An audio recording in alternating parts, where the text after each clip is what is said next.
Bonjour à tous, nous sommes mercredi et comme chaque mercredi, c'est la chronique de Karel. Bonjour Karel. Bonjour Ange. Alors aujourd'hui, vous avez choisi de nous parler de la dot. C'est bien ça. Alors, je dois préciser d'entrée que en juillet dernier, vous avez rendu public un document, une étude consacrée à la même question, mais pour le compte de la Fondation Friedrich Ebert. Exactement, en juillet passé, alors que j'étais encore stagiaire à la fondation, j'ai décidé de rendre mon étude de fin de stage sur la dot.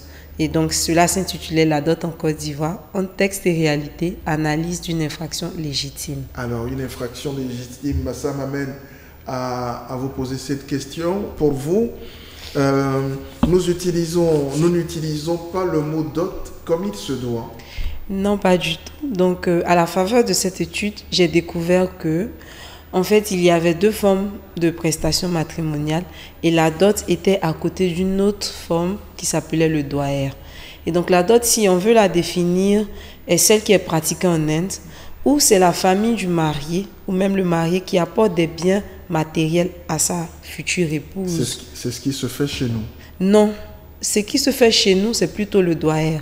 Donc, c'est la transaction inverse dans laquelle la dot, le poids de la dot repose sur le futur marié et sa famille. Donc, jusque-là, on n'utilisait pas à bon escient le mot dot. Non, pas du tout. Ah. Et j'ai été aussi surprise. De voir, ça. Mais je pense qu'on peut quand même, accepter le mot dot parce que c'est le mot qui est employé le plus souvent par les ethnologues et juristes. Parce que ça devrait s'expliquer quand même, non?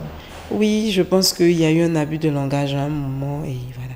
Alors, ce qu'on ne dit pas, vu sous cet angle-là, on abuse de l'utilisation du mot dot. C'est bien ça. Alors, mais ce qu'on ne dit pas assez aussi, c'est que dans le Code civil ivoirien, depuis 1964, la dot est interdite. La dot est interdite, la dot est abolie et la dot est réprimée. Et la loi de 1964 du 7 octobre dit clairement, donc définit la dot à son article 20 comme étant, je vais paraphraser un peu la loi, étant tous les biens matériels qu'apporte le futur époux ou sa famille à l'épouse ou à sa famille. Donc, on va dire, si on essaie de résumer la loi, c'est cela. Et donc, cette prestation-là, elle est totalement abolie en Côte d'Ivoire. Et à l'article 21, on parle réellement de la peine qui est assignée à la dot en Côte d'Ivoire. Donc, celui qui s'adonne, même à une promesse de dot, même si le mariage n'a pas eu lieu, s'expose à une peine d'emprisonnement qui va de 6 mois à 2 ans d'emprisonnement avec pour amende le double de ce qu'il aurait perçu comme dot. Et cette amende ne peut pas être inférieure à 50 000 francs.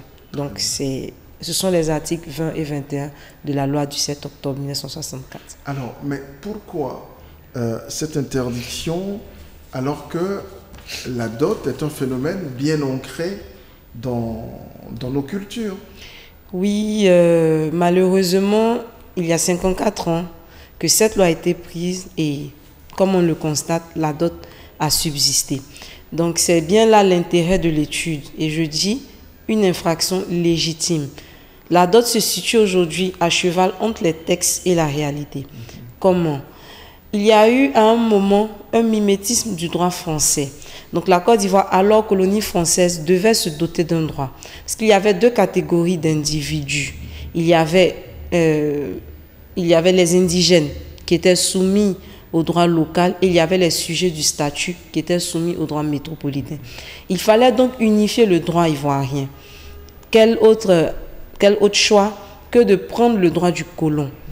Mais Montesquieu l'a dit dans l'esprit des lois, les lois sont propres à un peuple. Et c'est vraiment rare qu'une autre loi d'un autre peuple puisse convenir à un peuple. Donc il y a eu un moment, une certaine inadaptation du droit français au droit ivoirien. Il y a aussi le fait que la dot est un prérequis. Et à la faveur de cette étude, j'ai fait des enquêtes j'ai mené des enquêtes et j'ai posé des questions à des catégories de personnes, c'est exact. Et tout le monde était unanime, la dot pour eux, c'est un prérequis. On ne pense pas mariage sans dot en Côte d'Ivoire. On ne pense pas mariage. Un peu comme en Afrique d'ailleurs. Un peu comme en Afrique d'ailleurs. Et tout le monde a été... j'ai posé aussi la question de savoir, est-ce qu'ils savaient véritablement que la dot était interdite en Côte d'Ivoire? Certains le savaient, mais la plupart ne le savaient pas. Et j'ai alors demandé, est-ce qu'ils auraient quand même fait la dot? Ils m'ont dit oui. Pour ceux qui savaient, ils m'ont dit qu'ils savent, mais ils l'ont fait. Pour ceux qui ne savaient pas, ils m'ont dit qu'ils allaient le faire quand même.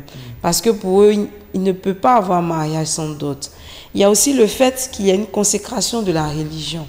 Donc, lorsque je prends la religion chrétienne que je connais, on nous dit « honore ton père et ta mère ». Et la dot est ce symbolisme-là, est cet effort qui est fait pour compenser les parents, pour honorer les parents. Parce qu'on vient chercher à prendre, je vais dire, leur fille. C'est ça. Et au-delà, il y a cette marque de respect. Pour ainsi dire qu'on est quelqu'un de responsable pour l'homme, pour la fille aussi, qu'on est quelqu'un qui vaut quelque chose. Et donc, on ne peut pas passer outre les parents. Parce qu'il faut le rappeler, en Côte d'Ivoire comme en Afrique, le mariage va au-delà des individus. Le mariage est clanique. Voilà. Et il y a en dernier lieu le fait que la dot ne soit même pas sanctionnée en tant que telle. Voilà, nos autorités elles-mêmes ne la respectent pas.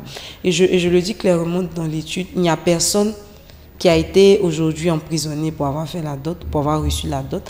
Et notre actuel président de l'Assemblée nationale a lui-même célébré la dot de sa fiancée en 2017. De sa femme, oui. Donc vous voyez que, vu tous ces facteurs, la dot a vraiment la vie dure. Alors, j'entends bien votre argumentation, mais pourquoi en fait cette dot qui s'enracine tellement, si fortement dans nos cultures a pu être interdite par le président Houphouët à l'époque? À l'époque, déjà, on est en 1964, donc oui. 4 ans exactement après les indépendances.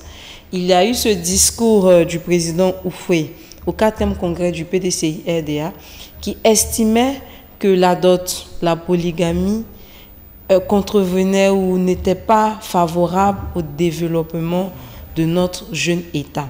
Il fallait donc instaurer un système plus moderne qui allait vraiment booster ou bien qui allait positionner la Côte d'Ivoire en tant qu'État avant-gardiste. Mais je pense qu'avec la suppression de la polygamie, avec l'instauration du régime communautaire, avec l'abolition de la dot, il y avait cette volonté quand même de plaire aux colons en tant que bon enfant de la France. Que vous trouvez. Merci Karel, très bonne journée. Merci à vous également.